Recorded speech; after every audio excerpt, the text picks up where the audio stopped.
Good morning, students. Today I am taking class of English of class 6. Okay? Class 6 ये book है आपका, देख लिया आप लोग। Children, I have explained 2 lessons of your book, lesson first and lesson second. So today I will start lesson 3 of your English literature book. Lesson 3, the chapter name is The Little Nightingale. ये देखिए, The Little Nightingale, right. ये आपका lesson 3 है। आपके book का lesson 3 जो lesson है वो है the little Nightingale. Okay,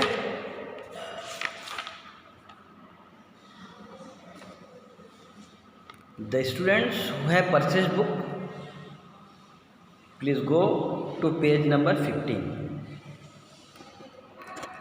The students who have purchased book, go to page number 15. 15 number के पेज पर आप लोग जाइए। ओके, जब आप पहुंचते हैं 15 नंबर के पेज पे तो आपको लेसन 3 मिलेगा, और लेसन 3 जो है वो है आपका नेम जो है द लिटिल नाइटिंगेल। ये आपका चैप्टर का नाम है।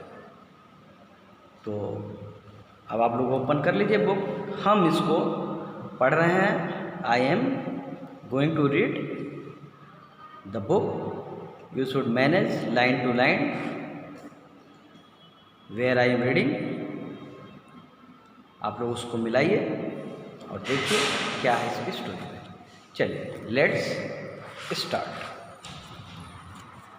द लिटिल नाइटिंगेल मीन्स होता है एक छोटा सा मधुर गीत गाने वाला बुलबुल। एक छोटा सा मधुर गीत गाने वाला बुलबुल, एक पक्षी। नाइटिंगेल एक पक्षी होता है जो बहुत मीठा गीत गाता है, राइट।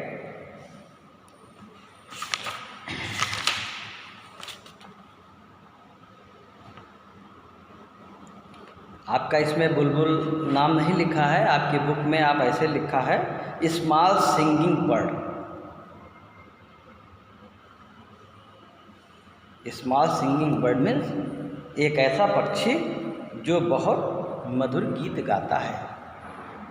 आप उसको नाइटिंगेल कहिए, बुलबुल भी कह सकते हैं। तो इस तरीके से आप उसको समझिए। The emperor's place was very beautiful. Emperor's means होता है सम्राट, राजा। The emperor's palace was very beautiful. Palace means होता है महल। राजा का महल बहुत सुंदर था। It had a beautiful garden which was full of colourful and pleasant smelling flowers. It had a beautiful garden, राजा के महल में बहुत सुंदर बगीचा भी था। Which was full of colourful and pleasant smelling flower, जिसमें कि भिन्न भिन्न प्रकार के फूल लगे हुए थे, जिसकी खुशबू बहुत सुंदर होती थी। ऐसा बगीचा था।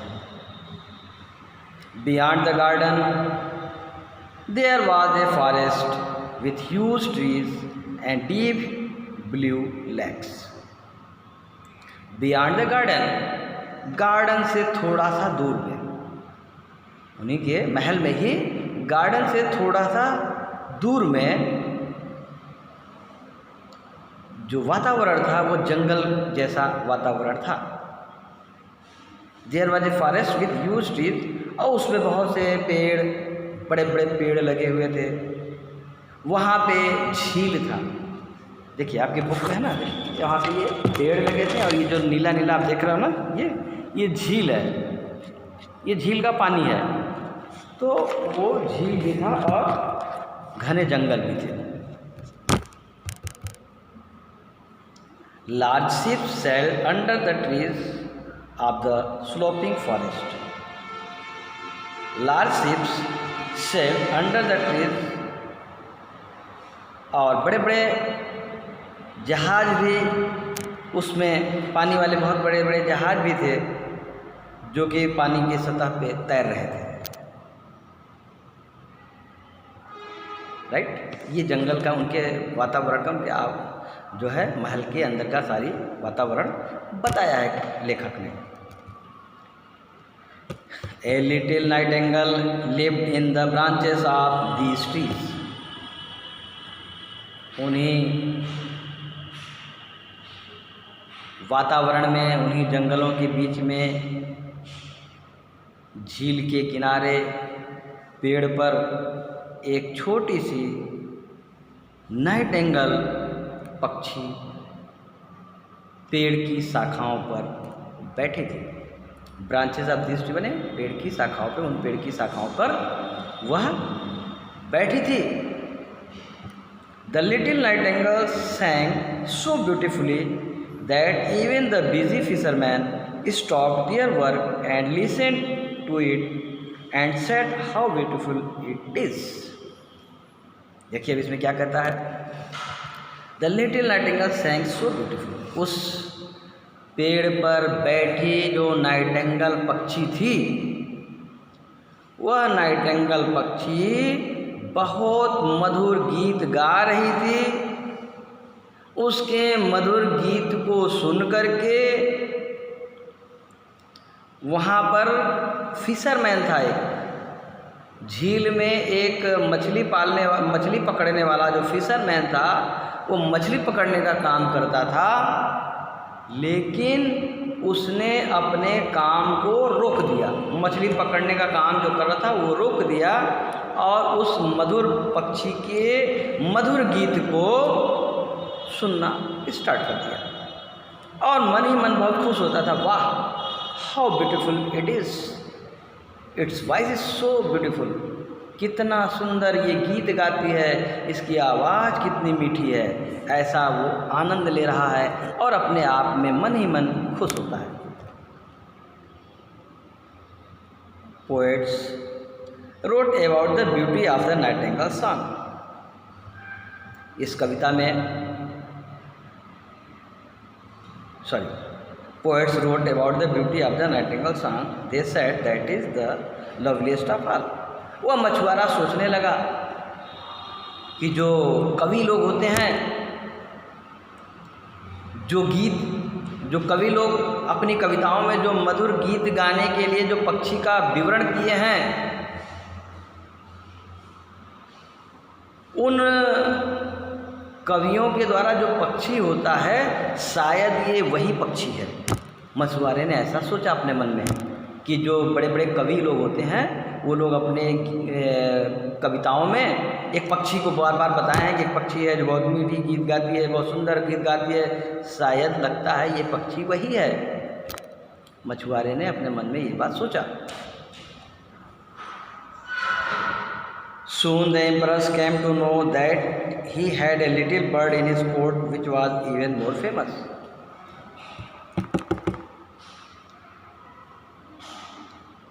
Soon the emperor came to know। धीरे धीरे यह बात राजा के दरबार में भी पहुंचा कि आपके जंगल में एक बहुत सुंदर मधुर पक्षी है जो बहुत सुंदर गीत गाती है। ये बात राजा के दरबार में राजा के पास पहुंच गया। Why has not anyone told me about the word? He shouted. राजा की बातों में, राजा के कानों में जब ये बात पहुंची तो राजा बहुत गुस्सा हो गया और गुस्सा से चिल्लाने लगा कि मेरे दरबार में, मेरे जंगल्स में, मेरे प्रीमाइसेस में एक ऐसा मधुर पक्षी है जो गीत गाता है और इतना सुंदर गीत गाता है, फिर भी मुझे मालूम नहीं चला। मेरे दरबार के लोगों ने मुझे बताया नहीं, मुझे पता चल रहा है। राजा ऐसा गुस्सा होता है। I will cut off your heads if you do not immediately find me that bird whose song has captured so many hearts.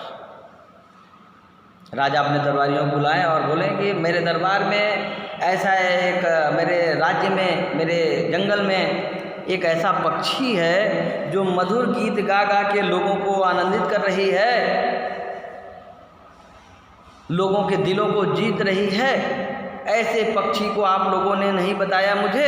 अच्छा सुनो, जाओ और जितना जल्दी हो सके उस पक्षी को पकड़ करके ले आओ, otherwise I will cut off your heads if you do not immediately find me. यदि तुम लोग जल्दी से जल्दी उसको पकड़ के मेरे पास नहीं लाते हो, मैं सारे लोगों का गर्दन काट दूंगा। राजा ने ये बात अपने दरबारियों से बुला करके कहा कि जाओ, जितना जल्दी हो सके, as immediate as possible you caught that bird, उस पक्षी को जैसे ही पकड़ के लाओ जितना जल्दी हो सके, otherwise I will cut off your heads, मैं सबके गर्दन काट दूंगा। ऐसा राजा ने कहा। But no one in the emperor's palace had heard of the nightingale which sang sweet songs, लेकिन but no one in the emperor's palace, राजा के महल में कोई ऐसा व्यक्ति नहीं था हैड हर्ड, जिसने वो मधुर गीत सुना हो, जिसने वो मधुर गीत सुना हो, ऐसा कोई व्यक्ति राजा के दरबार में नहीं था। कि मधुर गीत कैसे गाती है, कहाँ मिलेगी, कैसा उसका आवाज़ होता है, इस बात को जानने वाला उस राजा के दरबार में कोई नहीं था। लेकिन people ran up and down in a great hurry but no one could spot the nightingale. लोग दौड़ पड़े, पीपुल रैन अप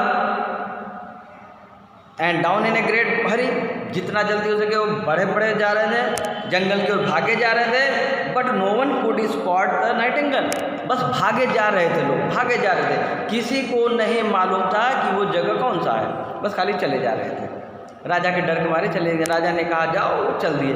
उनको एग्जैक्ट प्लेस नहीं मालूम था, लेकिन वो चले जा रहे थे।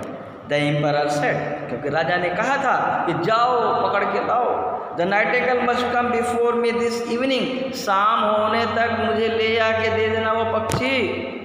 बहुत टाइम आपको हम नहीं देते हैं कि आप पूरा खोजते रहो। No, come before me this evening, आज शाम तक मुझे उसको खोज के ला देना, otherwise I will cut your heads, मैं तुम्हारे सिर को काट डालूंगा। The poor countries ran up and down, but could not find the little nightingale. The lords and the ladies were also searching for the nightingale. At last, a beautiful lady saw a poor little kitchen maid doing her work in a corner of the kitchen. फिर क्या हुआ? The poor courtiers ran up, दरबारी चल पड़े, but could not find the little nightingale, उन लोगों को मिला ही नहीं पक्षी। The lords and the ladies, जो जमींदार लोग थे, जो लेडीज़ लोग थे, सारे के सारे लोग निकल गए थे खोजने के लिए, किसी को पक्षी नहीं मिला। At last a beautiful lady saw a poor little kitchen maid, तभी एक at last a beautiful lady saw a poor little kitchen maid, एक औरत ने एक किचन में काम करने वाली दासी को देखा, जो कि दासी अपना काम कर रही थी, नौकरानी अपना काम कर रही थी।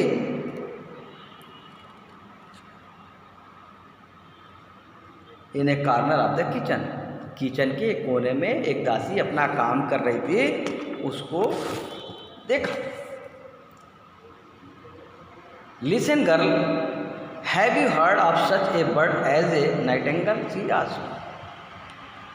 उसके पास जाकर के वो औरत ने उस दासी से पूछा, लिसन गर्ल, दासी,